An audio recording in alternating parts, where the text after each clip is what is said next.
ব্যক্তির লাভ ক্ষতি থেকে শুরু করে রাষ্ট্রের উন্নয়ন সবকিছুর পেছনেই থাকে অর্থনীতির অবদান।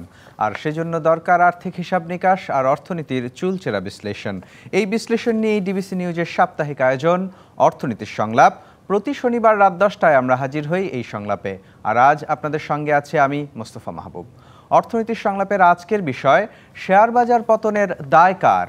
এই বিষয় নিয়ে আলোচনায় আজ আমাদের সঙ্গে স্টুডিওতে আছেন ক্যাপিটাল মার্কেট ইনভেস্টর্স অ্যাসোসিয়েশনের সভাপতি SM ইকবাল হোসেন, আছেন অ্যালায়েন্স ফাইন্যান্স পিএলসির সিইও কান্তি কুমার সাহা এবং ঢাকা বিশ্ববিদ্যালয়ের অ্যাকাউন্টিং বিভাগের সহযোগী অধ্যাপক আল আমিন। আপনাদের তিনজনকেই স্বাগত। আজকে আমাদের আলোচনার বিষয় শেয়ার বাজার পতনের দায় কার। এই আলোচনা শুরু করতে চাই জনাব কান্তি কুমার সাহা, আপনাকে দিয়েই শুরু করতে চাই। আগে বাজারের পরিস্থিতি সম্পর্কে একটু আগে জানতে চাই আপনার কাছে। দেশের প্রধান যে পুঁজিবাজার ঢাকা স্টক এক্সচেঞ্জ, সেই বাজারের যদি বলি সূচকের কথা, এটি আসলে ৫,০০০-এর কাছে পিঠেই ওঠানামা করছে এবং দৈনিক লেনদেনের যে হার সেটিও আসলে ৫০০ কোটি টাকা বা ৩০০ কোটি টাকার মধ্যেই আসলে ওঠানামা করছে। এটি কি আসলে একটি দেশের প্রধান পুঁজিবাজারের চিত্র হতে পারে? ধন্যবাদ। এই চিত্রটা অ্যাকচুয়ালি আজকে নতুন না, এটা গত কয়েক বছর ধরে এরকম একটা অবস্থা যাচ্ছে এবং আমরা টাইম টু টাইম আলাপ করেছি যে আমাদের মার্কেটে যেটা হয়েছে সেটা ইন্টারভেনশন এত বেশি হয়েছে গত ৪-৫ বছরে। যেমন ফ্লোর প্রাইস দিয়ে আপনি যদি মার্কেটকে আটকে রাখার চেষ্টা করেন তাহলে ইনভেস্টাররা আসবে না। ফরেন ইনভেস্টর তো আরও দূরের কথা, কাছের যারা ডোমেস্টিক ইনভেস্টর আছে তারাই এটা উৎসাহ পাবে না। নাম্বার 2 হচ্ছে যে এখানে যে অনিয়মগুলো হয়েছে তার যথাযথ ব্যবস্থা নেওয়া হয়নি সময় মতো। কারণ একটা যদি নিয়ম বহির্ভূত কোনো ট্রানজ্যাকশন হয়ে থাকে সেটার জন্য আমি বারবার আপনাদের এখানে এসেছি এবং বলেছি যে অটোমেশনের মাধ্যমে কিন্তু এগুলোকে আরও এনার্জাইজ করতে হবে, যাতে 7 দিন পরে না 15 দিন পরে এক্সপ্লেনেশন দিলে ততদিনে কিন্তু মার্কেট ট্রানজ্যাকশন হয়ে যায়। যে ম্যানিপুলেট করে বেনিফিট নেওয়া সে চলে যায়, সাধারণ বিনিয়োগকারীরা ওখানে ক্ষতিগ্রস্ত হয়। অটোমেশনের মাধ্যমে যেটা করতে হবে সেটা হচ্ছে যে সেম ডেতে ট্রানজ্যাকশন আওয়ারে অটোমেটেড মেসেজ চলে যাবে ওই ব্রোকারেজে এটা কেন বিক্রি হচ্ছে এই দামে, কেন এটা কেনা বেচা হচ্ছে, এবং within half an hour they have to give the explanation. Then the stock exchange or the regulator can take action immediately. ওই অটোমেশনটার জায়গাটা হয়নি। নাম্বার 2 হচ্ছে যে এখনকার অবস্থায় যদি বলি যে সার্বিক অর্থনৈতিক অবস্থা এবং ওভারঅল আপনি জানেন গ্লোবালি একটা অস্থিরতা পরিবেশের ভিতরে যাচ্ছে। আমাদের ইকোনমিতে পার্টিকুলারলি যে আমাদের সভরেন রেটিং যেগুলো ডাউন হয়ে গেছে, আমাদের কারেন্সি ডিভ্যালুয়েশন হয়েছে প্রায় 40% ডিউরিং লাস্ট 2 years 2.5 years। এই সিচুয়েশানে কিন্তু ফরেন ইনভেস্টমেন্ট আপনি যতই চেষ্টা করেন না কেন আসবে না। সুতরাং আমাদের চেষ্টা করতে হবে যে এই মার্কেটটাকে কিভাবে ডোমেস্টিক্যালি ঠিক করা যায়। এখানকার পলিসি মেকার, এখানকার রেগুলেটর, এখানকার বিনিয়োগকারী, এখানকার ইন্টারমিডিয়ারি যারা আছে, এখানকার যারা মার্কেট প্লেয়ার আছে তাদেরকে নিয়ে কীভাবে করা যায়। সো এটা অ্যাকচুয়ালি গত কয়েক বছরের কালমিনেটেড এফেক্ট এখন আমরা দেখতে পাচ্ছি। এটা এখনকার বা 1 বছরের চিত্র না। কিন্তু এই মার্কেটকে ঘুরে দাঁড় করানোর জন্য আমরা দেখলাম যে বিগত বছরের 5ই আগস্টের পর যে পরিবর্তনটি হলো, সব খাতেই কিছু না কিছু ইতিবাচক পরিবর্তন খুব সামান্য হলেও দেখা গেছে। কিন্তু পুঁজিবাজার কেন আসলে উল্টো দিকে হাঁটছে? আমি ঠিক উল্টো দিকে বলবো না, বাট এই মার্কেটটা is different from other market. আপনি যদি ব্যাংক বলেন, ইন্স্যুরেন্স বলেন বা অন্যান্য সেক্টরের কথা বলেন, ওখানে কাজগুলো একটা ফ্রেমওয়ার্ক আছে, সবাই পার্টিসিপেট করতে পারে এবং এটাকে এগিয়ে নিয়ে যাওয়া সম্ভব। But this is a very sensitive market. এই মার্কেটে আপনাকে কিছু করতে গেলে you have to have technical knowledge যাদের আছে তাদের লাগবে। আনফর্চুনেটলি আমাদের এখানে যারা মার্কেট অপারেটর সেখানেও কিন্তু human resource is a big factor. আমি একটা এক্সাম্পল দিই যে আপনি আইপিওতে যাবেন, এখন আইপিওতে যেতে গেলে আপনি যদি ইকুইটি ভ্যালুয়েশন করার মতো যদি দক্ষতা না থাকে, অভিজ্ঞতা না থাকে, এটা সব এন্ডে, এটা রেগুলেটর বলেন, মার্কেট ডেভেলপমেন্ট হিসাবে স্টক এক্সচেঞ্জ বলেন, ব্রোকারেজ বলেন, ইনভেস্টমেন্ট ব্যাংকার বলেন, মার্চেন্ট ব্যাংকার বলেন, তাদের কিন্তু এটা থাকতে হবে। এই জায়গাটা আমরা দেখেছি যে আমরা কত 2-3 বছর কি দেখেছি, সেখানে হচ্ছে যে আপনি একটা ছোট ক্যাপিটাল বেসের একটা কোম্পানিকে আপনি আইপিওতে এনেছেন, মার্কেটে যখন ট্রেডে গেছে তখন দেখা গেছে 10 টাকার স্ক্রিপ্ট বা 12 টাকার স্ক্রিপ্ট বিক্রি হচ্ছে 100 টাকায় উইদিন আ মান্থ টাইম, তারপরে পরের বছরেই ডিভিডেন্ড দিতে পারছে না। সেই ধরনের ঘটনাই আপনি দেখতে পাবেন। নিশ্চয়ই মৌলভিত্তির কোনো ভালো কোম্পানির নিশ্চয়ই এই বিষয়ে, এই আইপিও বিষয়ে আপনার কাছে আমি আরো শুনতে চাইবো পরে, কিন্তু তার আগে একটু জনাব ইকবাল হোসেন আপনার কাছে জানতে চাই, ক্ষুদ্র বিনিয়োগকারীদের আসলে হাহাকার সেটি আমরা দেখছি। দুদিন আগেও আপনারা আইসিবির সামনে নানা রকম আন্দোলনের করে আসলেন। তো এখানে আসলে ক্ষুদ্র বিনিয়োগকারীদের এই যে এই অবস্থা, একেবারে পথে বসার অবস্থাটার পেছনে আসলে আপনারা কাকে দায়ী মনে করেন? ধন্যবাদ। আজকের বিষয়টা হচ্ছে পুঁজিবাজার বেহাল দশা, দায় কার? আমি এক কথায় প্রথমে বলছি, দায় অর্থ উপদেষ্টার। এরপরে আসছে যে অর্থ উপদেষ্টাকে যারা এখনো ক্ষমতায় রেখেছে, তাহলে তার দায় হবে ডক্টর ইউনূস সরকার। কেন আমি আসছি? পুঁজিবাজারকে লুটতরাজ করে স্বৈর শাসক যে অবস্থায় দাঁড় করিয়েছে, এখান থেকে দাঁড়ানো সহজ ব্যাপার না, এটা আমরা বুঝি। সালমান এফ রহমান বলেন, শিবলি রুবায়েত বলেন, খায়রুল কমিশন বলেন, শেষ করে দিয়ে গেছে। আইপিওর নামে যে সমস্ত মানে নাম সর্বস্ব কোম্পানি এনে এই বিনিয়োগকারী, ক্ষুদ্র বিনিয়োগকারীদের পকেট খালি করে দিয়েছে। এই 15 বছরে মানে শোষণ, লুটতরাজ এমন পর্যায়ে গেছে যে বিনিয়োগকারীদের সবচেয়ে বড় কথা ছিল স্বৈর শাসক আমলে 15 বছরে আমরা কথা বলতে পারিনি। Are being a government officer, আমার তো মুখ বন্ধই, আমি তো কথা বলতে পারতাম না। আমি অবসরে গেছি, তারপরে আমার কথা ফুটছে, এর আগে আমি কথা বলতে পারিনি। এখন কথা হলো যে ওই সময় কেউ যদি কোনো কথা বলতো, তাহলে হয় গুম, নাহলে খুন, নাহলে ক্রসফায়ার, এগুলোই চলছে। তো ওই সময়ের যে অপরাধগুলো, তাদের বিচার হোক, তাদের ফাঁসি হোক, আইসিবিতে হোক, সিকিউরিটি অ্যান্ড এক্সচেঞ্জ কমিশনে হোক, যেখানে হোক, সবার শাস্তি। যারা দুর্নীতির সাথে জড়িত, যারা শোষণ লুটতরাজের সাথে জড়িত, তাদের বিচার হোক, ফাঁসি হোক, সব কিছু হোক, আমাদের কোনো আপত্তি নেই, আমরা সেটাই চাই, আইনের শাসন। বাট বিনিয়োগকারীদের কি অপরাধ? তারা কি এত বুঝে? আমি কি এত বুঝি? এইখানে আমি খুশি হয়েছি যে আজকে আলামিন সাহেবকে পেয়েছি। উনি এ বিষয়ে যথেষ্ট জ্ঞান রাখেন এবং উনি বুঝেনও বিষয়গুলো। ওনার যে নলেজ আছে সেটা আমার নেই, আমার বলতে কোনো দ্বিধা নেই। ওনার যে নলেজ আছে সেই জ্ঞানটা আমার নেই, কিন্তু আমার বেদনা আছে, আমার 33 লাখ বিনিয়োগকারীর জন্য আমার কষ্ট আছে, আমার দেশপ্রেম আছে, আমার স্বচ্ছতা আছে, সততা আছে। কিন্তু বিনিয়োগকারীদেরও কি এখানে দায় নেই? যে বাজারে আমি যাচ্ছি ট্রেড করতে বা বিনিয়োগ করতে, সেই বাজার সম্পর্কে যদি আমি স্পষ্ট ধারণা না রাখি, সেটা কি তাদেরও দায়ের মধ্যে পড়ে না? বিনিয়োগকারীদের দায় মোটেই নেই। তার কারণ হলো যে বিনিয়োগকারীরা তো বিনিয়োগ করেছে, ভালো একটা শেয়ারের কথাই বলেন, ভালো শেয়ার আছে কি না মার্কেটে, এটা আগে দেখেন। কয়টা ভালো শেয়ার আছে এটা বুঝতে হবে। তো যা আছে এর উপরই চলছিল। কিন্তু এখানে যদি লুটতরাজ না হতো, তাহলে তো এই অবস্থা বিনিয়োগকারীদের এরকম ক্ষতি হতো না। আমি পার্সোনালি আমার কথা যদি বলি, আমি একজন গভর্নমেন্ট অফিসার ছিলাম। 2008 সাল থেকে আমার বিনিয়োগ, আমার 2 কোটি টাকা। চাকরি জীবনে আমার সমস্ত বেতন, বোনাস, প্রভিডেন্ট ফান্ড সব যদি যোগ করি, তাহলে 2 কোটি হবে কিনা সন্দেহ। 2 কোটি টাকা গেছে। তাহলে এই টাকা আসলো কোত্থেকে? আসছে ধার কর্জ। কারণ এখানে মানুষকে বুঝতে হবে যে শেয়ার বাজারটা এমন একটা জায়গা, কেউ যদি এখানে লস খায়, সে অন্য জায়গায় ধার করে হলে এখানে এসে টাকা ঢোকায়। এটা হলো সাইকোলজি। কারণ সে মনে করে যে না, এখান থেকে বোধহয় পাওয়া যাবে, একটা আশা থাকে। আশা, তার সাথে থাকে তার মানে হতাশা। এই আশাটা 0 হয়ে গেছে, হতাশাটা 100% হয়ে গেছে মানুষের। যার জন্য ক্ষুদ্র বাণিজ্যের দোষ দিবেন কেন? যারা আইপিও আনতেছে, বাজে শেয়ার, যারা লুটতরাজ করতেছে, যারা প্রায় সাইক করতেছে, 9 টাকার শেয়ার 400-500 টাকা করতেছে, 10 টাকার শেয়ার 400 টাকা করতেছে, আবার তো ওইখানে ধরিয়ে দিচ্ছে যে সাধারণ বিনিয়োগকারীকে। বিনিয়োগকারী তো দাম বাড়লে ওইখানে বিনিয়োগ করে, মনে করে এটা বাড়বে আরও, এরকম আছে। যারা বোঝে তাদের কথা আলাদা, কিন্তু যারা সাধারণ বিনিয়োগকারী, কম বোঝে, তাদের যদি বিনিয়োগ শিক্ষা দিয়ে আপনি 100 এক্সপার্ট, আপনি বলেন কত % লোক এখানে লাভে আছে? এখানে কি ভালো বিনিয়োগকারী নেই? ওনারা আছে, ওনারা বোঝেন না। ওনাদের হাউস চলবে কিভাবে চলবে? এই হাউসগুলো ছাঁটাই করা ছাড়া পথ আছে? কর্মকর্তা কর্মচারীদের হাউজের চলতে গেলে তো হাউস নিঃশেষ হয়ে যাবে এই অবস্থা। তো ওনারা তো এক্সপার্ট, ওনারা কি লাভবান আছে? কয় % লোক লাভ আছে? এখানে লাভবান আছে শুধু গ্যামলার, যারা ওই security exchange commission, ICB, DSC এদের সঙ্গে যারা জড়িত, এই ষড়যন্ত্রের সাথে, লুটতরাজের সাথে, তারা গ্যামলার, যাদের বলি আমরা, তারা হয়তো লাভের মাত্রা তাদের সংখ্যা খুব নিশ্চয়ই কম। নিশ্চয়ই আর আপনার বাকি কাছে বিনিয়োগকারীরা আরো শুনবো। জনাব আল আমিন, আপনার কাছে একটু জানতে চাই, যে কথাটি আসলে ইকবাল হোসেন বলছিলেন যে এখানে যারা দুষ্কৃতিকারী বা গ্যামলার তারাই লাভবান হন, এই 9 মাসেও কি আসলে সেই গ্যামলারদেরকে চিহ্নিত করা গেল না? দেখুন, আপনাকে ধন্যবাদ, এবং যথার্থই বলেছেন উনি, জনাব ইকবাল সাহেব, খুবই মানে একদম যেই কথাগুলো সাধারণ বিনিয়োগকারী প্রত্যেকের মনের কথা উনি খুব সুন্দর করে বলেছেন।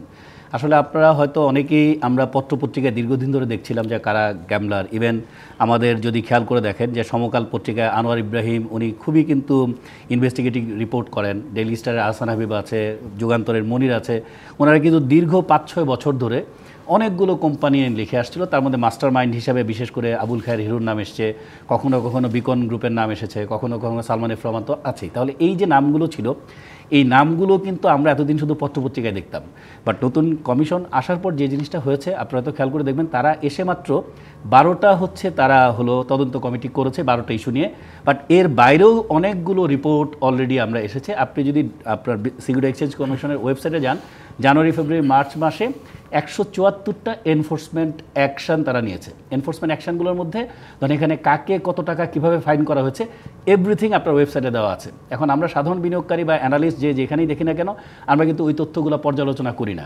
আবার কিছু অ্যাক্সিডেন্ট লোক আছে বিশেষজ্ঞ, তারা বাজারে এসে বলে যে বিনা কারণে মানুষের অ্যাকাউন্ট ফ্রিজ করা হয়েছে, বিনা কারণে মানুষের ক্ষতি করা হয়েছে। মানে এই ধরনের লোকগুলো আমি মনে করি বাজারের জন্য ক্ষতিকর। তারা কোনো না কোনো গ্রুপের এজেন্ডা নিয়ে বাস্তবায়ন করতে এই কথাগুলো বলে বাজারকে আরও অস্থিতিশীল করে, সরকারকে আরও অস্থিতিশীল করার একটা প্রচেষ্টা। কারণ আপনি খেয়াল করে দেখেন, এই যে ধরেন আমি যদি ওনারটাকে একটা এক্সাম্পল দিই যে মানুষ কেন কিনে, আপনাকে একটু আগে বললেন যে মানুষ জেনে বুঝে কেন কিনে, এখানে তো মানুষের দায়টা কম না, মানে বিনিয়োগকারীর চেয়ে আমি মনে করি যারা এখানে স্টেক হোল্ডার তাদের দায়টা বেশি। ধরেন এমারাল্ড অয়েল, আমি নাম বলতে অসুবিধা নাই, এমারাল্ড অয়েল নামের একটা কোম্পানি ছিল, দাম ছিল 8 টাকা। আপনি 3 বছর টাইম ফ্রেমের মধ্যে এই শেয়ারটাকে নিয়ে গেলেন 188 টাকা। এর মাঝে আপনি কি করলেন, আপনি বললেন যে বেসিক ব্যাংকের দায় দেনায় জর্জরিত ছিল, এইটা বেসিক ব্যাংকের দায় দেনা শোধ করে দিয়েছে, এরকম নিউজ দিয়েছেন। আপনি বললেন তারা প্রোডাকশন চালু করেছে, আপনি বলেছেন তারা ইন্টারিম ডিভিডেন্ড দিচ্ছে, এগুলো সব পিএসআই আকারে। আপনি বলছেন এটা মিনরি বাংলাদেশ হয়ে যাচ্ছে, মাল্টিন্যাশনাল কোম্পানি হয়ে যাবে। এই যে কতগুলো পিএসআই আপনি দিয়েছেন, তখন কিন্তু সবগুলো অনলাইন নিউজ পোর্টাল এবং বিভিন্ন অ্যানালিস্ট সবাই বলছে এটা ভালো কোম্পানি, এভাবে আস্তে আস্তে কিন্তু ওখানে গিয়েছে। তখন সাধারণ মানুষ মনে করেছে এরা যেহেতু মাল্টিন্যাশনাল কোম্পানি হয়ে যাচ্ছে, অন্যান্য মাল্টিন্যাশনাল কোম্পানির দাম অনেক বেশি, এখানে বিনিয়োগ করেছে। এখন যখন এসে দেখা গেল, এটার মালিক মানে যিনি ওনার লিডারশিপে ছিলেন, ওনাকে যখন দুদকের মামলায় গ্রেপ্তার করা হলো, তখন কিন্তু আপনি দেখতে পাচ্ছেন পুরাটাই ছিল একটা ফেক স্টোরি। তাহলে এই যে বিগত সময়গুলোতে বাজারে প্রত্যেকটা স্ক্রিপ্টের মধ্যেই কিন্তু এইভাবে যখন প্রাইসটা বেড়েছে, তখন কিন্তু সবই কিন্তু গুজব নির্ভর, বিভিন্ন স্টোরি নির্ভরভাবে বেড়েছে। কিন্তু আমি দুটো প্রশ্ন আপনাকে করতেই চাই, দুঃখিত আপনাকে থামালাম। প্রথম প্রশ্ন হচ্ছে, আপনি বললেন যে এই কমিশন এসে অনেকগুলো তদন্ত করেছে বা অ্যাকশনও নিয়েছে এবং ফাইন করেছে, এই ফাইন থেকে আসলে কত টাকা আদায় করতে পেরেছে? এটাই আপনাদের আমি বলছিলাম, ফাইনগুলোর ব্যাপারে তাদের যেটা সিস্টেম আছে, তাদের আইনে তাদের সেকশন মানে অর্ডিন্যান্সের 26 অনুযায়ী আপনি যখন ফাইনটা ইম্পোজ করবেন, তখন আমি চেয়ারম্যানকে জিজ্ঞেস করেছিলাম যে আপনারা যে ফাইন করছেন এটার বেসিস কী, কারণ বাজারে তো মানুষ জিজ্ঞেস করে যেটা। তখন উনি বললেন যে যেই সব কোডে আমরা রিয়েলাইজ গেইন পেয়েছি, সেখান থেকে 10% ডিডাক্ট করেছি, গভর্নমেন্ট এটা নিবে ট্যাক্স হিসাবে, বাকি 90% আমরা ফাইন করেছি। বাট দেশের বাইরে অন্যান্য জায়গায় 200% বা আরও বেশি করে, যাতে করে তারা আমার প্রশ্ন হলো আদায় কত হলো? হ্যাঁ, এটাই এখন বলছি। এখন আদায়ের আগে যে প্রসেসটা আমাদের লিগ্যাল সিস্টেমে সেকশন 26 অনুযায়ী আপনার যখনই আপনি ফাইনটা ইম্পোজ করছেন, তখন তাকে 90 ডেজের টাইম দেওয়া হয় তাকে এটাকে রিভিউ করার জন্য। সে এটাকে রিভিউ করার জন্য 90 ডেজ টাইম পায়। ওই টাইমের মধ্যে যদি স্যাটিসফ্যাক্টরি কোনো কিছু না থাকে, এরপর অ্যানাদার 180 দিন টাইম থাকে। তাহলে 180 দিন আর 90 ডেজ মিলে হচ্ছে 9 মাস। তাহলে এই কমিশনের বয়স হলো এখন পর্যন্ত মাত্র 8 মাস।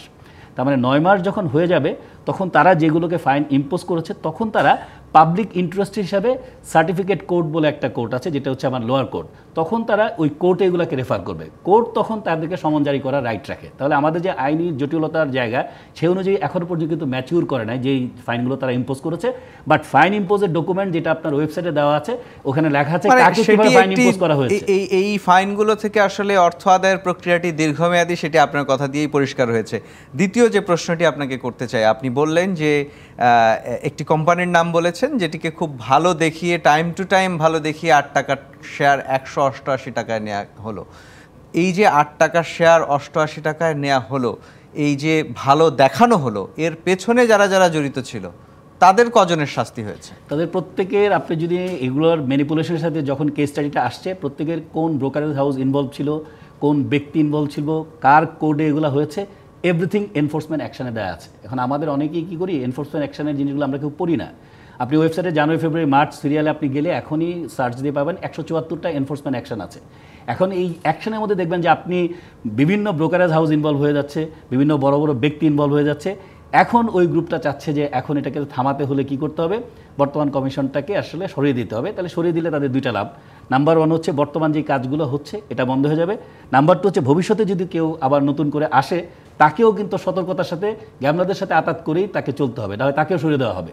তাহলে এই যদি ইউনূস স্যারের কমিটমেন্টের সরকারের যদি এটা অবস্থা হয়, তাহলে তো নতুন বিপ্লব বা বৈষম্য বিরোধী আন্দোলনের ছাত্ররা যে নতুন বাংলাদেশ আনলো তাতে তো আমরা নতুন কোনো চেঞ্জ দেখবো না।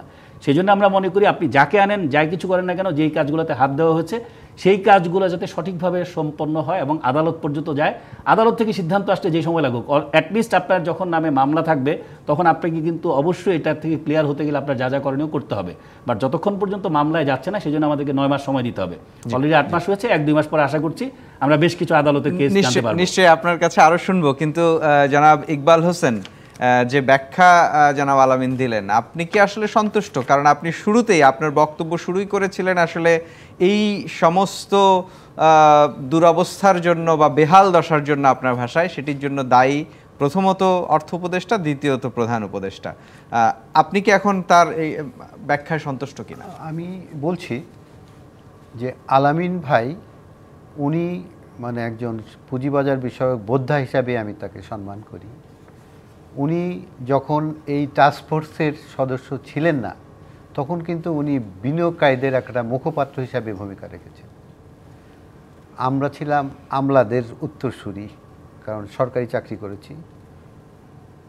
এখন উনি ইনফ্যাক্ট আমলা হয়ে গেছেন, কারণ সরকারের একটা দায়িত্ব পেলে সরকারের বিরুদ্ধে কিছু বলা যাবে না। আমি বলতে পারিনি, আমাকে সিকিউরিটি এক্সচেঞ্জ কমিশনে ওই যে রেজাউল করিম যখন ওই তার মুখের উপর বলতে হয়েছে যে আপনি এবং আপনার চেয়ারম্যান যদি পদত্যাগ করে, আইসিবির চেয়ারম্যান যদি পদত্যাগ করে, কিছুই লাগবে না, মার্কেট বেড়ে যাবে। এটা হলো মানুষের কনসেপশন, সাইকোলজি এই পর্যায়ে চলে আসছে। তো এখন উনি যেহেতু টাস্কফোর্সের সদস্য হয়ে গেছেন, এখন ওনাকে সরকারকে এখানে ডিফেন্ড করতে হবে, তার পক্ষে কথা বলতে হবে। ঠিক আছে, যৌক্তিক মানি। কিন্তু আমার প্রশ্নটা হলো যে আমার গায়ে আগুন লেগেছে, উনি সামনে আছেন, উনি আগুন লাগাবেন, আগুনটা নিভাবেন, নাকি একটা তদন্ত কমিটি গঠন করবেন যে কে আগুন লাগিয়েছে, কিভাবে আগুন লাগিয়েছে? আমি কিন্তু পুড়ে যাচ্ছি। সেই তদন্ত কমিটি এবং যে আগুন লাগিয়েছে তাকে জরিমানা করা হবে। এটা কি যৌক্তিক কথা? নিশ্চয়ই। এই মার্কেট থামিয়ে মানুষের রক্তক্ষরণ বন্ধ করে তারপরে তদন্ত করেন, ফাঁসি দেন, হোক 10 বছর লাগুক, আমাদের আপত্তি নেই। নিশ্চয়ই। কিন্তু আগে রক্ত, মানুষ যে নিঃশেষ হয়ে যাচ্ছে, পুঁজিবাজারের বিনিয়োগকারীদের শেষ হয়ে যাচ্ছে। 15 বছরের শোষিত বিনিয়োগকারী, তাদের 8 মাসে যদি 90,000 কোটি টাকা যায়, এই 90,000 কোটি টাকা কে দিবে? এটা দিতে হবে, এই গভর্নমেন্টকে দিতে হবে, আর না হলে বিনিয়োগকারী আন্দোলন। আপনার কাছে আরো শুনবো, একটা বিরতিতে যাওয়ার সময় হয়েছে। জনাব কান্তি কুমার সাহা, আপনার কাছে একটি প্রশ্ন রেখে যেতে চাই, যেটি হচ্ছে যেটি জনাব আলামিন বলছিলেন এবং তার সঙ্গে আসলে ইকবাল হোসেন একমত নন। ক্ষুদ্র বিনিয়োগকারী বা বিচ্ছিন্ন বিনিয়োগকারী হিসেবে তাদের অনেক বেশি জ্ঞানও থাকে না, সেটি স্বীকারও করেছেন, বা বাস্তবতাও তাই। আপনারা তো প্রাতিষ্ঠানিক বিনিয়োগকারী, আপনাদের দৃষ্টিভঙ্গিতে আসলে এই কমিশনের যে কার্যক্রম বা কাজের ধরন, যেটি ইকবাল হোসেন বলছেন যে আগে কি আগুন থামাবো নাকি তদন্ত করব, আপনাদের দৃষ্টিতে সেটার মূল্যায়ন কি, সেটি জানতে চাইবো, কিন্তু তার আগে একটা বিরতি নেব। দর্শক, আপনারা দেখছেন অর্থনীতির সংলাপ। এ পর্যায়ে নিচ্ছে একটি বিরতি, সঙ্গেই থাকুন। স্বাগত আরেকবার অর্থনীতির সংলাপে। আজকের বিষয় শেয়ার বাজার পতনের দায় কার, এই বিষয় নিয়ে কথা বলছিলাম। বিরতিতে যাওয়ার আগে জনাব কান্তি কুমার সাহা, আপনার কাছে জানতে চেয়েছি যেটি ইকবাল হোসেনেরও প্রশ্ন, যখন সারা শরীরে আগুন লেগেছে, আগুন থামাবো নাকি তদন্ত কমিটি বসাবো? এবং একই সাথে যেটি জনাব আলামিন যে ব্যাখ্যাটি দিলেন, আপনারা তো প্রাতিষ্ঠানিক বিনিয়োগকারী, আপনারাও কি এই ব্যাখ্যাটার সাথে একমত হবেন যে আগে বাজারকে চাঙা করার উদ্যোগগুলো না নিয়ে অতীতে কি হয়েছিল সেটির একটা দীর্ঘ সময় ধরে আমরা মানে বিচার আচার করে তারপরে ঘুরে দাঁড়াবো কিনা? আমার মনে হয় যে এখানে যেটা সেগ্রিগেট করে দেখা হচ্ছে, এটা সেগ্রিগেট করার সুযোগ নেই। আগুন লেগেছে, আগুন নেভাতে হবে, অ্যাট দ্য সেম টাইম কিভাবে লাগলো এবং কারা লাগালো সেটাকেও অনুসন্ধান করে বার করতে হবে, দুটোই চলবে। সুতরাং কোনটা আগে এটা আমি সাধারণ মানুষের উপরে তাদের বুদ্ধির উপর ছেড়ে দিতে চাই। এটা যে কোনো সাধারণ কমন সেন্স যার আছে সেও জানবে যে আমার আগুনটা লেবাতে হবে, অ্যাট দ্য সেম টাইম আমার এটার পিছনে ইনভেস্টিগেশন করতে হবে। সেটা শেয়ার মার্কেট না, একটা বিল্ডিংয়ে আগুন লাগলেও আমরা তাই করি। সিমিলারলি আলামিন সাহেব যেটা বলেছেন সেটা হচ্ছে যে কমিশনে কারা আসবে থাকবে এটা গভর্নমেন্টের ডিসিশন, কিন্তু যেই আসুক না কেন তাকে কিন্তু পুরানো যে অপব্যবস্থা ছিল, যে আইনের যেগুলো ব্যত্যয় করা হয়েছে এবং এটার কারণে পুঁজিবাজারের ক্ষতি হয়েছে, সাধারণ মানুষের হাজার হাজার কোটি টাকা তারা লস করেছে, সেটারও তো ব্যবস্থা করতে হবে। সেটা যদি না করা হয়, যেমন আমরা অনেক সময় পলিটিক্যাল ফ্রন্টে বলি যে অনেক বড় বড় ঘটনার বিচার হয় না বলে পরে এটা সাহস পেয়ে এই হাইটে চলে গেছে। সিমিলারলি এখানে যে ছোট ছোট ঘটনাগুলো যখন ঘটেছিল তখন যদি অ্যাটাক করা হতো তাহলে হয়তো আজকে এত বড় ঘটনার সম্মুখীন হতো না। এগুলোর বিচার হতে হবে। আর একটা থার্ড আপনি ইম্পর্টেন্ট জিনিস বলেছেন সেটা হচ্ছে যে তাহলে কি আগে মার্কেটকে ডেভেলপ করার জন্য উদ্যোগ নিয়ে তারপরে এগুলো করা দিতে হবে? নো, দুটো একসঙ্গে হতে হবে। কারণ বিজনেস, আপনার যদি এটা যে কোনো একটা বিজনেস থাকে তাহলে আপনার এটা যতই আপনি লসের সম্মুখীন হন, ক্ষতি হোক না কেন, আপনাকে বিজনেসও চালাতে হবে এবং ওই বিজনেসটা কেন খারাপ হলো ওইটারও জিনিসগুলো আপনাকে অনুসন্ধান করে বার করতে হবে এবং আপনাকে রেকটিফাই করতে হবে। এটা একজন ইন্ডিভিজুয়াল আমি যদি ছোট্ট একটা দোকানদারের কথাও বলি তাহলে কিন্তু ওখান থেকে শুরু করে বড় কর্পোরেট সবার জন্য প্রযোজ্য। সুতরাং এখানে কিন্তু কোনো রকম সুযোগ নেই যে কোনটা আগে কোনটা পরে, দুটো আরেকটি করব সেটির, এটা দুটোই করতে হবে। যেমন আমরা বলি, যেমন ধরেন একটা সে ব্যাংক বা একটা আর্থিক প্রতিষ্ঠান, তার যে প্রবলেম হয়েছে, এখানে আর্থিক প্রতিষ্ঠানগুলো ব্যবসা করে কিন্তু সাধারণ ডিপোজিটরের মানি নিয়ে, রাইট? যারা স্পন্সর তাদের ইকুইটির পরিমাণ খুবই সামান্য। সিমিলারলি এখানেও ক্যাপিটাল মার্কেট কিন্তু একজন ব্যক্তি বা একটা ফ্যামিলির পুঁজিতে চলে না। এখানে যখন আইপিওতে আসে তখন কিন্তু সাধারণ মানুষের ইনভলভমেন্ট হয়। সুতরাং এখানে সবার ইন্টারেস্টটাকেই কিন্তু প্রোটেক্ট করার জন্য করতে হবে। আর আরেকটা জিনিস হচ্ছে যে আরেকটা পয়েন্ট আলামিন সাহেব সুন্দরভাবে বলেছেন যে এই যে মিথ্যা তথ্য দিয়ে, তাই না, এই জায়গাটাকে তো রেগুলেটরের দায়িত্ব সবচেয়ে বেশি। কারণ একটা কোম্পানি মিথ্যা ইনফরমেশন দিয়ে সে যদি মানুষকে বিভ্রান্ত করে টাকা পয়সা নিয়ে যায়, তাহলে তো লক্ষ লক্ষ মানুষ এরকমভাবে সাফার, মানে সেটি দেখার জন্যই তো আসলে নিয়ন্ত্রক সংস্থা। এক্স্যাক্টলি। তো ওই জায়গাটার দায়িত্ব তো যার দায়িত্ব তাকে নিতেই হবে। নিশ্চয়ই নিশ্চয়ই আপনার কাছে আরও শুনবো। ইকবাল হোসেন, আপনার কাছে একটি বিষয় জানতে চাই যে তাহলে এই যে প্রায় 9 মাস হয়ে গেল, অনেকগুলো উদ্যোগের কথা জনাব আলামিন বললেন, কিন্তু মূল যে জায়গাটি অর্থাৎ পুঁজিবাজারকে তার স্বরূপে ফিরিয়ে আনার যে চেষ্টা, সেই জায়গাটার যে ব্যর্থতা, সেটি ব্যর্থতার দায় আসলে এই কমিশনেরকে কতটুকু দেবেন আপনি? আমি প্রথমেই বলেছি যে সম্মানিত এবং শ্রদ্ধেয় উপদেষ্টা মহোদয়, অর্থ উপদেষ্টা মহোদয়, তাকে আমি দায়ী করেছি। তার কারণ যে ওনার প্রতি আমার যথেষ্ট শ্রদ্ধা ছিল। উনি মানে সৎ লোক এই হিসাবে আমার ধারণা ছিল। এখনও চেয়েছে উনি মানে আর্থিক কোনো ব্যাপারে জড়িত, এটা আমার বিশ্বাস হবে না কখনোই। কিন্তু ওনার একগুঁয়েমি আচরণ, মনে হচ্ছে যে রাশেদ মাকসুদ যার মানে অবস্থানের কারণে পুঁজিবাজার ধ্বংসের দ্বারপ্রান্তে চলে যাচ্ছে, তাকে উনি সরাবেন না। এবং এটাকে এমন একটা পর্যায়ে নিয়ে আসা হয়েছে যে ডক্টর ইউনূসও মনে হয় ওনাকে সরাতে পারছেন না বা পারবেন না, এরকম একটা অবস্থানে আমরা ফিল করতেছি। যে কারণ যার জন্য সারা দেশ, যত বিনিয়োগকারী এবং যারা স্টেক হোল্ডার আছে, অন্য যারা সংশ্লিষ্ট, সবাই যাকে চায় না, আমাদের জরিপ আছে 95% লোক তাকে চায় না। তাহলে যাকে চায় না এবং তার কন্ট্রিবিউশন কি সেটা আমরা জানি। যে এই যে 1100 পয়েন্ট ফেলে দিছে উনি আসার পর, 5ই আগস্ট জুলাই রেভলিউশনের পর, এটা কি জনগণ আশা করছে? জনগণ তো বলছে আগে লুটতরাজ হয়ে গেছে, সব শেষ হয়ে গেছে।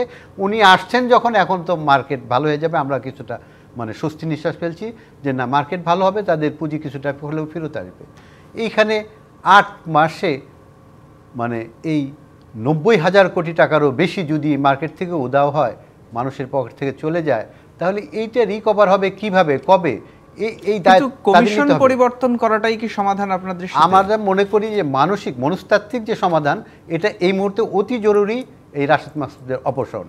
এরপরে আসতেছে বাকি সংশ্লিষ্ট যারা দুর্নীতির সাথে জড়িত, যারা অপরাধী, সবার শাস্তি বিধান এবং সবাইকে আইডেন্টিফাই করা, তদন্ত হবে এই চোর ডাকাতদের বিরুদ্ধে।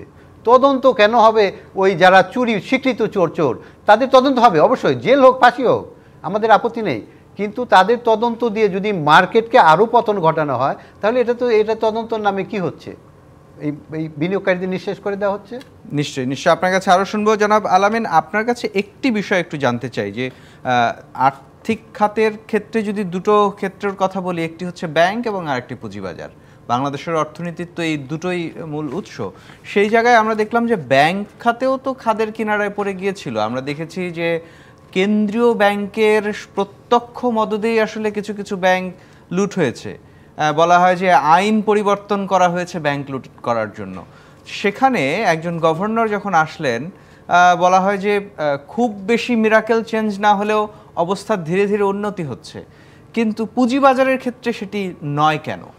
আপনাকে ধন্যবাদ। আমি এটা প্রাসঙ্গিকভাবে নিয়ে আসতাম। আপনার তথ্যটা কারেক্ট না, কারণ ব্যাংকিং খাত আর পুঁজিবাজারের মধ্যে পার্থক্য হচ্ছে ব্যাংকের কিন্তু কোনো ইন্ডেক্স নাই। ধরেন এস আলমের একটা কোম্পানিতে ব্যাংকে আপনার 2 কোটি টাকা আছে, আপনি চেক নিয়ে যাবেন 1 টাকাও দিবে না। এটাকে যদি ইন্ডেক্সে মেজার করেন এটার ভ্যালু কি? শেয়ার বাজারে তো কিছু আছে, এটাতে তাও নাই। আপনি হয়তো জেনে থাকবেন 3-4 দিন আগে বিজনেস স্ট্যান্ডার্ডে একটা বিশাল রিপোর্ট এসছে। সেখানে রাষ্ট্রায়ত্ত মানে সব মিলে 60টা ব্যাংকের মধ্যে 20টা ব্যাংকের মধ্যে আপনি খেয়াল করে দেখবেন 20টা ব্যাংকের মধ্যে ক্যাপিটাল শর্টফল হচ্ছে 1,72,000 কোটি টাকা। এখন এই 1,72,000 কোটি টাকা কিন্তু নতুন সরকার এসে ক্রিয়েট করে নাই। মানে পুঁজিবাজারে যেমন বলা হচ্ছে যে 90,000 টাকা উধাও হয়ে গেছে, এটা কিন্তু হিসাবটা ওটার মতো যে 1,72,000 কোটি টাকা কেন বেড়েছে? কারণ আগে যে সিস্টেমে প্রভিশনিং করা হতো, অনেক এনপিএল নন পারফর্মিং লোন যেটা, এটাকে রিপোর্ট করা হতো না। বাংলাদেশ ব্যাংক থেকে কঠোর নির্দেশনা আসছে যে এই এনপিএলগুলোকে দেখাইতে হবে। কিন্তু একটি বিষয় তো নিশ্চয়ই আপনি স্বীকার করবেন যে 5ই আগস্টের পর হঠাৎ করে যখন আসলে আমানতকারীদের মধ্যে একটা বার্তা গেল যে ব্যাংক বন্ধ হয়ে যাবে, অনেকগুলো ব্যাংক চলবে না, ধসে যাবে, আমানত ফেরত পাবো কিনা, এই যে একটা গ্রাহকের কাছে বা আমানতকারীর কাছে যে অনাস্থার জায়গা, সেখানে তো কিছুটা না কিছু ইতিবাচক পরিবর্তন নিশ্চয়ই এসেছে। কোনো পরিবর্তন আসেনি। এটা হয়তো আপনি বলছেন পত্রিকারই রিপ্রেজেন্টেশনের কারণে। ধরেন যদি বলা হয় বিডার একটা নাইস প্রেজেন্টেশনের মাধ্যমে বিদেশি বিনিয়োগ আসবে, আসছে কি রিয়েলি এখনও? আপনি যদি বলেন যে ব্যাংকিং খাত ঘুরে দাঁড়িয়েছে, আপনার রিপোর্টই তো বললাম 1,72,000 কোটি টাকা বেড়েছে এবং ফরেন্সিক ইনভেস্টিগেশন চলছে। এই অডিটগুলো শেষ হলে সামনের যেটা মার্চ কোয়ার্টার অ্যান্ড জুন কোয়ার্টারে আরও ভয়ঙ্কর চিত্র আসবে। তখন ওই যে 22,000 কোটি টাকা আপনি দিলেন, দিয়ে একটা আপাতত টিকিয়ে রাখার চেষ্টা করলেন, তখন কিন্তু দেখলেন এটাও হবে না। তো বাট এটা যেহেতু ইন্ডেক্সিং নাই, তাই কিন্তু ব্যাপারটা নিয়ে আমরা বলছি যে ঘুরে দাঁড়িয়েছে, বাট আসলেই না। এগুলো সামনে আরও দেখবেন, কারণ এই সব কিছুর দায় হচ্ছে বিগত ফ্যাসিস্ট সরকার। তারা পরিকল্পিতভাবে দেশের আর্থিক খাত, পুঁজিবাজার বলেন, পুরোটা ডিস্ট্রয় করে গেছে। এটা যাকে আনেন না কেন, এখানে ফেরেস্তা এসে বসান, আলটিমেটলি এত দ্রুত চেঞ্জ হবে না। আর যেহেতু পুঁজিবাজারে ইন্ডেক্সিং থাকে, তাই আপনি দেখতে পাচ্ছেন ডেলি, প্রতিদিন সকালে উঠেই প্রাইসটা দেখতে পাচ্ছেন। বাট ব্যাংকের ওগুলোকে যদি ইন্ডেক্সিং করেন, এটা পুঁজিবাজারের চেয়ে অনেক খারাপ অবস্থা। তো সেই জন্য আমি এটাকে জাস্টিফাই করছি না। তো পুঁজিবাজারে যারা এসছে সেটা নিয়েও আমি বলবো না যে কে আসলো কে গেল, তার চেয়ে যে পয়েন্টগুলো উনি বললেন আমি ওনার সাথে বিনয়ের সাথে দ্বিমত করতে চাই। আমি পুঁজিবাজারে সবসময় সাধারণ বিনিয়োগকারীর পক্ষে 21 বছর ছিলাম, বাকি জীবনও থাকবো। সেটা থাকার কারণে কিন্তু আমি এখন যেহেতু 5 জন সদস্যের একজন, এককভাবে আমি কোনো মতামত দিলে বাকি 4 জনের সাথে যদি কনসার্ন না করে বলি, সেটার দায় কিন্তু সবার দায় আমি নিতে পারি না। আমি আমার ব্যক্তিগত মতামত দিতে পারি। তো ব্যক্তিগত জায়গায় আমি যেই কাজটা করেছি, আমি হয়তো এই পরিবর্তিত প্রেক্ষাপট তৈরি না হলে আমি বাজারে মানুষের জন্য কাজই করতে পারতাম না। এখন আমি যে কাজগুলো করেছি, 3টা আউটপুট আমরা প্রডিউস করেছি। একটা হচ্ছে আপনার মার্জিন রুল নিয়ে, যেটার জন্য মানুষের সবার যে নেগেটিভ ইকুইটি সবাই ধ্বংস হয়ে গেছে আনপ্ল্যান্ড অ্যান্ড ব্যাড গভর্নেন্সের কারণে, মার্জিনটা। সেকেন্ড হচ্ছে মিউচুয়াল ফান্ড, থার্ড হচ্ছে আইপিও ভ্যালুয়েশন। এই 3টা জায়গাতে আমরা সকল স্টেক হোল্ডারের সাথে কথা বলে কারণ আমরা শুধু একা না, আমরা এখানে 5 জন 10 জন ফোকাস গ্রুপের টিম মেম্বার নিয়েছি। ওই 10 জন ফোকাস গ্রুপের মধ্যে 3 জন হচ্ছে সিএফএ আছে, 3 জন সিএ ফার্মের পার্টনার আছে, ব্রোকারেজ অ্যাসোসিয়েশনের লোকজন আছে, মিউচুয়াল ফান্ড যারা পরিচালন করে সেসব লোকজন আছে, অ্যাসেট ম্যানেজমেন্ট কোম্পানি, মানে যারা স্টেক হোল্ডার প্রয়োজন সেটা। পাশাপাশি একটা কনসালটেশন গ্রুপ, মানে ম্যানচেস্টার বিজনেস স্কুলের প্রফেসর, ওনার কাছ থেকে গ্লোবাল এক্সপিরিয়েন্সটা কী আছে সেটা নিয়েছি, লোকাল এক্সপিরিয়েন্সটা তাদেরকে নিয়েছি, তাদেরটা ইন্টিগ্রেটেড করেছি। তারপর আমরা আউটপুটটা সব স্টেক হোল্ডারের সাথে বসে দিয়েছি। ইভেন পাবলিকের অপিনিয়ন দেওয়ার মধ্যে দিয়ে এবং পুরো কাজটা কিন্তু যতটা নিষ্ঠার সাথে করা হচ্ছে, আমি মনে করি বাংলাদেশে এগুলো তো সব ওয়েবসাইটে থাকবে, এটা তো সরিয়ে আসার স্কোপ নাই। নিশ্চয়ই আপনার কাছে আরো শুনবো, কিন্তু আমার একটা বিরতি নেওয়ার সময় হচ্ছে। কিন্তু বিরতিতে যাওয়ার আগে আপনার কাছে একটি প্রশ্ন রেখে যেতে চাই। এই যে এত উদ্যোগের কথা আপনি বলছেন, সেটির ফলাফল আসলে কখন পাবো আমরা? কখন পুঁজিবাজারের সূচক একটা গ্রহণযোগ্য পর্যায়ে যাবে এবং লেনদেনের আকারটাও দেশের প্রধান পুঁজিবাজারের কথাই যদি বলি, সেটি গ্রহণযোগ্য সংখ্যায় যাবে, সেটাও একটু জানতে চাই। কিন্তু তার একটা বিরতি নিয়ে আসি। দর্শক, আপনারা দেখছেন অর্থনীতির সংলাপ। এ পর্যায়ে নিচ্ছি আরও একটি বিরতি, সঙ্গে থাকুন। স্বাগত আরেকবার অর্থনীতির সংলাপে। আজকের বিষয় শেয়ার বাজার পতনের দায় কার? এই বিষয় নিয়ে কথা বলছিলাম জনাব আলামিন। বিরতিতে যাওয়ার আগে আপনার কাছে জানতে চেয়েছি, আপনি অনেকগুলো উদ্যোগের কথা বললেন, কিন্তু দিন শেষে এই বাজারের যারা ভুক্তভোগী, যাদের দেয়ালে পিঠ থেকে গেছে অনেক আগে, তারা আসলে কখন এর সুবিধা পাবে? আপনাকে আবার ধন্যবাদ। আসলে আমরা যে কাজগুলো করছি সেগুলো হচ্ছে ফিউচারে যাতে করে বিগত 15 বছরে যে দুঃশাসন এসেছিল সেটা যাতে ফিরে না আসে, সেটাকে প্রথমে বন্ধ করা। আর দ্বিতীয়ত যারা ওই প্রিভিয়াস টাইমে মানে ক্ষতিগ্রস্ত হয়েছে তাদের জন্য দুঃখ প্রকাশ করছি অবশ্যই, কারণ তারা তো আসলে নিজের ইচ্ছা এটা করেনি, তখনকার প্রেক্ষাপট তাকে বাধ্য করেছে। তো সেই কারণে আমরা মনে করছি যে এই উদ্যোগগুলো আমরা হাতে নিচ্ছি, এগুলো যদি বাস্তবায়িত হয় আমরা বেশ কিছু পজিটিভ রোলও রাখছি। বলবো যে আমরা মাননীয় প্রধান উপদেষ্টার কাছে যে এই বিষয়টা মানে বাস্তবায়ন করতে চাই, যাতে করে খুব দ্রুত সময়ের মধ্যে স্টেট ওন কিছু এন্টারপ্রাইজ প্রফিটেবল নিয়ে আসা যায়, মাল্টিনেশনাল কোম্পানিকে আনা যায়। সেই ক্ষেত্রে এনবিআর, তারপর হচ্ছে আমাদের বাংলাদেশ ব্যাংক এবং বিসেক জয়েন্টলি বসে স্পেশাল অ্যারেঞ্জমেন্টের মাধ্যমে ভালো কোয়ালিটি শেয়ার যাতে বাজারে আমরা নিয়ে আসতে পারি, তখন বিনিয়োগকারীরা কিন্তু একটা আশার আলো দেখবে। এবং তার পাশাপাশি যাতে করে ওই যে প্রিভিয়াস যে কাজগুলোতে যারা ঘটিয়েছে তাদের যাতে সত্যিকার অর্থে একটা বিচার ব্যবস্থা আসে। এবং আমরা চেষ্টা করব যে এই স্পিডি ট্রাইব্যুনালের মতো কিছু যদি করা যায়, যাতে দীর্ঘসূত্রিতাটাকে কমিয়ে এনে তাদেরকে একটা ভালো ব্যবস্থার মধ্যে নিয়ে আসলে, তাহলে মানুষ কিন্তু সুশাসনের প্রতি একটা আস্থা ফিরে আসবে, মানুষ মনে করবে পজিটিভ একটা চেঞ্জ। আর প্রতি বছর বাজেটের আগে আমরা অনেক কথা বলি, কিন্তু বাস্তবায়নের সংলাপে কিছুই দেখি না। এবার বাজেটের আগে আমরা চেষ্টা করেছি বা আমরা প্রধান উপদেষ্টার কাছে এটা পৌঁছানোর চেষ্টা করেছি, যাতে করে ট্রু কিছু চেঞ্জ মানুষ পায়, যেমন ডুয়াল ট্যাক্সেশন থেকে। একেবারেই ছোট্ট করে যদি একটা প্রশ্ন জানতে চাই, অতীতে আমরা দেখেছি অনেক নাম সর্বস্ব প্রতিষ্ঠান আইপিওতে এসেছে, বাস্তবিক অর্থে হয়তো তার ওই অফিসটাও নাই, কিন্তু কাগজে কলমে অনেক ভালো কম। এই ধরনের প্রক্রিয়াগুলো কি আসলে বন্ধ করা সম্ভব হবে, আপনি যে উদ্যোগগুলোর কথা বললেন? অবশ্যই, কারণ আমরা এখন যেটা করেছি ফিট অ্যান্ড প্রপার লিস্ট থাকবে অডিটরদের। ওই অডিটররা ফাইন্যান্সিয়াল স্টেটমেন্টকে দেখবে, সেইখানে যোগ্য অডিটরকেও হিসাব মানে জবাবদিহিতার আওতায় নিয়ে আসা হবে। এবং যারা ধরেন ইস্যু ম্যানেজার তাদেরকেও জবাবদিহিতা, প্রত্যেকের জন্য কিন্তু জবাবদিহিতার জায়গা রয়ে গেছে। এবং সেই ক্ষেত্রে নতুন যে কোম্পানিগুলো আসবে সেগুলো ইস্যু প্রাইসের নিচে যাওয়ার আর সুযোগ নাই। বাইব্যাক নিয়ে অনেকে বলছে, বাইব্যাকটা তখনই দরকার হতো যদি ইস্যু প্রাইসের নিচে চলে যায়, যেমন অনেক কোম্পানি চলে গেছে। এখন অনেকে এটা জানেও না যে বাইব্যাক আইন করলে কিন্তু পুরনো কোম্পানির ক্ষেত্রে এটা কোনো রোল রাখবে না, ফিউচারে যারা এই আইনে আসবে তাদের জন্য থাকবে। তো সেই জন্য আমরা যেটা করছি তাতে আশা করছি ফিউচারে অনেক পজিটিভ চেঞ্জ আসবে, যদি আমরা যা প্ল্যান করছি এটা বাস্তবায়িত হয়। অসংখ্য ধন্যবাদ জনাব ইকবাল হোসেন। আমরা একেবারেই শেষ পর্যায়ে আছি, আপনার কাছে একটু জানতে চাই যে আসলে এই পুঁজিবাজারকে চাঙা করার জন্য বা ঘুরে দাঁড় করানোর জন্য আসলে আপনারা কি ভাবেন, আপনার পরামর্শ কি? আমি তার আগে একটু কথা জনাব আলামিন ভাই জানতে চাচ্ছি, মানে আমার একটু জানার ইচ্ছা যে what is the definition of stakeholder. Stakeholder বলা হয় সব জায়গায়, কিন্তু সেখানে 33 লাখ বিনিয়োগকারীর কোনো প্রতিনিধি নেই। এবং আগামীকালও যে মিটিংটা হচ্ছে, যাদের বিরুদ্ধে আন্দোলন, যাদেরকে অপসারণের জন্য 33 লাখ বিনিয়োগকারী তার পরিবার সহ প্রায় 2 কোটি লোক তারা আন্দোলন করছে, তাদের নিয়ে মিটিং, তাদেরকে আমেরিকা থেকে এনে মিটিং করা হচ্ছে, যার বিরুদ্ধে সর্বোচ্চ মানুষের ক্ষোভ। আমি কিন্তু সরকার প্রধানকে যে দোষারোপ করছি এটা আমার অভিমান। তাকে, সে তো গ্লোবাল সেলিব্রিটি, সে তো আমার দেশের গৌরব, নোবেল লরেট এবং সব কিছুই মানে সে আমাদের অহংকার। তার সময় কেন এটা হবে, এটা হলো আমার ক্ষোভের বিষয়, অন্য কিছু না। কিন্তু আর আমাদের চরিত্র যে মানুষকে খুশি করার জন্য নেতা দলীয় যে দল করে তার দলীয় প্রধানকে খুশি করার জন্য কি কি বলতে হবে সেটা বলে, যার পরিণাম ভোগ করেছে স্বৈরাচারী সরকার হাসিনা পলায়ন করেছে। কারণ সবাই তাকে খুশি করার জন্য সব জয় বাংলা আর ওইসব বললে পারেই বা 7 খুন মাপ, যত অপরাধ করুক, এইগুলো চলছে। ডক্টর ইউনূসের সময় কেন এটা হবে? কেন তার নামে অপরাধ, মানে তার নামে কেন অভিযোগ আসবে যে সে মানে আরেক মানে আমি বলছি যে পাবলিক জনমত যে না বুঝে তার কিন্তু পরিণতি খুব খারাপ হয়ে যায়। আমি চাই না এই জুলাই বিপ্লবের ফল বেহাত হয়ে যাক, এটা যেন না হয়। ওনাকে আমার এই পরামর্শমূলক আমার কথা যে আমাদের পাবলিক পারসেপশন বুঝতে হবে, জনমত বুঝতে হবে যে জনমত কি বলছে, জনগণ কি বলছে। এই ভাষা, এই হৃদয়ের ভাষা যদি কেউ না বোঝে তার ফল পরিণতি ভালো হবে না। কারণ গোপালগঞ্জ ছিল বাংলাদেশের একটা বিরাট ফ্যাক্টর, যে গোপালগঞ্জ নামে সব কিছু চলছে, যেই গোপালগঞ্জ সেখানে। এখন যেন চট্টগ্রাম আরেক গোপালগঞ্জ না হয়, এনজিও যেন কোনো বিষয় না হয়। যারা যোগ্য, অনেক দাবি এসেছে, জনমত উপেক্ষা করে উপদেষ্টা নিয়োগ করেছে, উপদেষ্টার ভিতরে অনেক ত্রুটি আছে, আমি বলতে ভয় পাই না।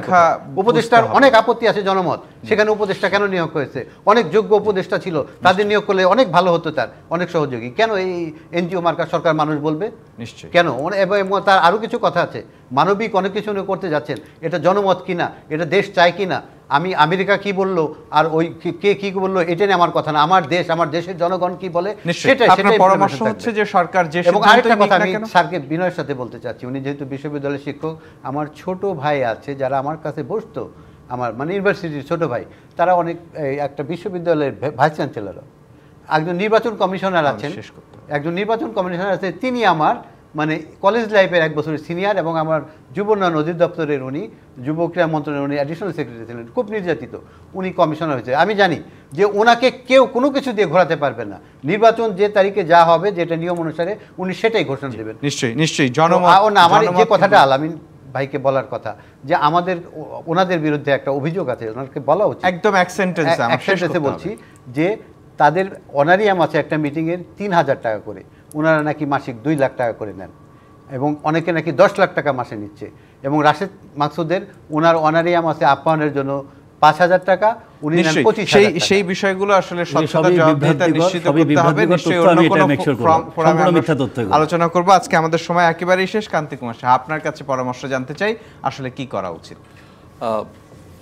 ওনারা সবই বলেছেন, আমি শুধু সামারি করতে পারি যে সব কিছুই একসঙ্গে চলতে হবে।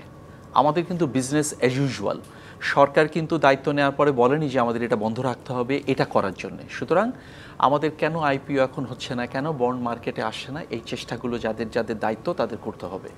সুতরাং তাহলেই মার্কেটে টাকা ঘুরবে, মার্কেটকে ডিস্টার্ব করা যাবে না, ঘন ঘন আইন বদল করা যাবে না। যদি করার হয় একবারে টাইম নিয়ে একবার করবে এবং সেটাকে কন্টিনিউয়েশনের সুযোগ দিতে হবে।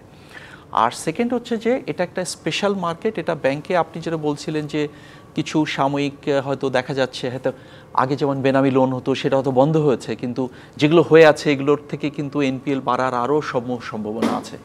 আরেকটা জিনিস আমি ইকবাল সাহেবকে বলবো যে this is a special market, এটার জন্য স্পেশালাইজ নলেজ লাগে, টেকনিক্যাল স্কিল লাগে।